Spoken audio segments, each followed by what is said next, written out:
हे बघा मित्रांनो, मी घेतलेली आहे जवळा.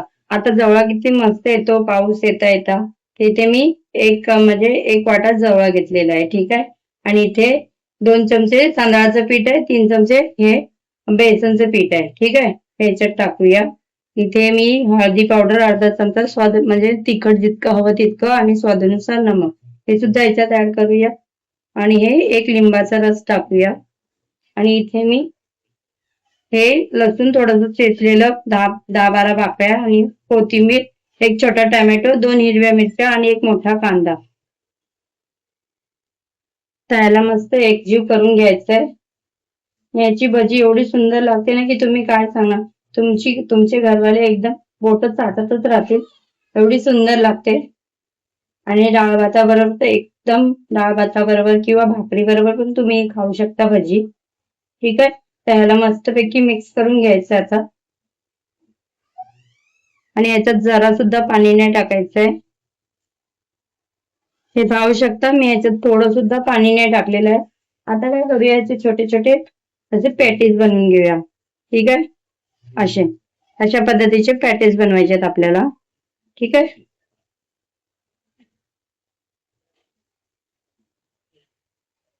हे पाहू शकता, अशा पद्धतीचे आपल्याला पॅटीस बनवायचे. तर इथे पाहू शकता आपल्याला अशा पद्धतीचे वडे बनवून घ्यायचे. तुम्ही ह्याच्यामध्ये एवढे काय ते 10-15 वडे झालेले आहेत. तर चला आता ह्याला शॅलो फ्राय करूया. तर इथे मी तवा ठेवलेला आहे गॅसवरती. तर मस्त तवा तापलाय. तवा माझा तापायला खूप वेळ लागतो, त्यासाठी मी पहिलाच तवा चढवते. त्याच्यावरती आता 1 चमचा तेल टाकूया. तर आपल्याला इथे शॅलो फ्राय करायचे, त्यासाठी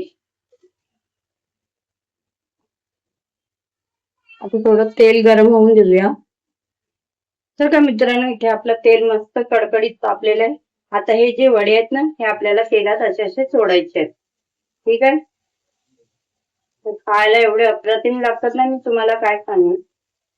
आणि बनवायला एकदम सोपी रेसिपी आहे. तुम्ही पण नक्की ट्राय करा.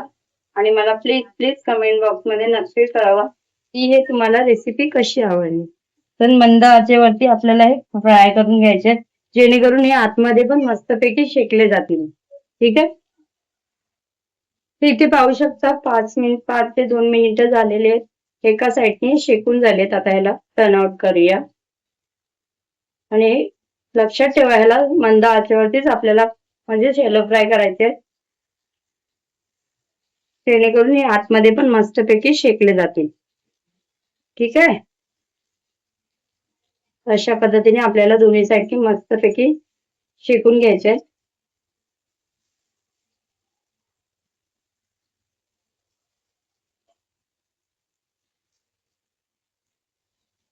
तर इथे आपले हे वडे फ्राय करून झालेले शॅलो फ्राय. हे बघा, आपल्याला अशाच पद्धतीने करायचे. ठीक आहे. तर आता ह्याला काढूया.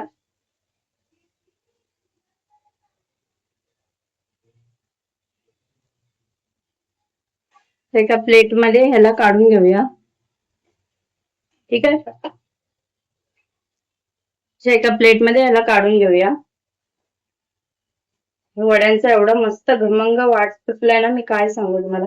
माझ्या मुलाला खूपच मच्छी आवडते. तो येऊन मला बोलतो, मम्मी काय बनवलं? मच्छी बनवली. मी हो.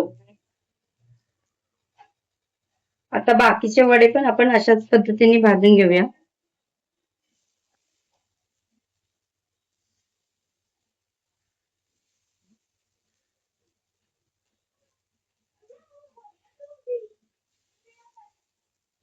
ठीक आहे.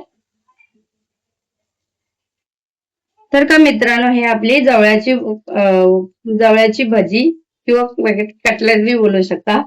कटलेट भजी ते सुद्धा तयार झालेली आहे. ही भजी तुम्ही भाकरी बरोबर पण खाऊ शकता, किंवा चपाती बरोबर, किंवा डाळ भातावर पण खाऊ शकता. जर का तुम्हाला माझी व्हिडिओ पसंत येत असेल तर लाईक, शेअर, सबस्क्राईब जरूर करा. आणि बेल आयकॉन दाबायला विसरू नका. ठीक आहे. जेणेकरून त्याची नोटिफिकेशन तुमच्यापर्यंत पोहोचेल. हे बघा मित्रांनो, किती मस्तपैकी झालेली आहे. ही मी तुम्हाला आता खाऊन दाखवते. ठीक आहे.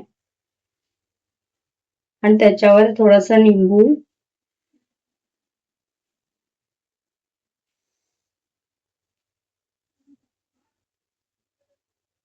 अप्रतिम आहे.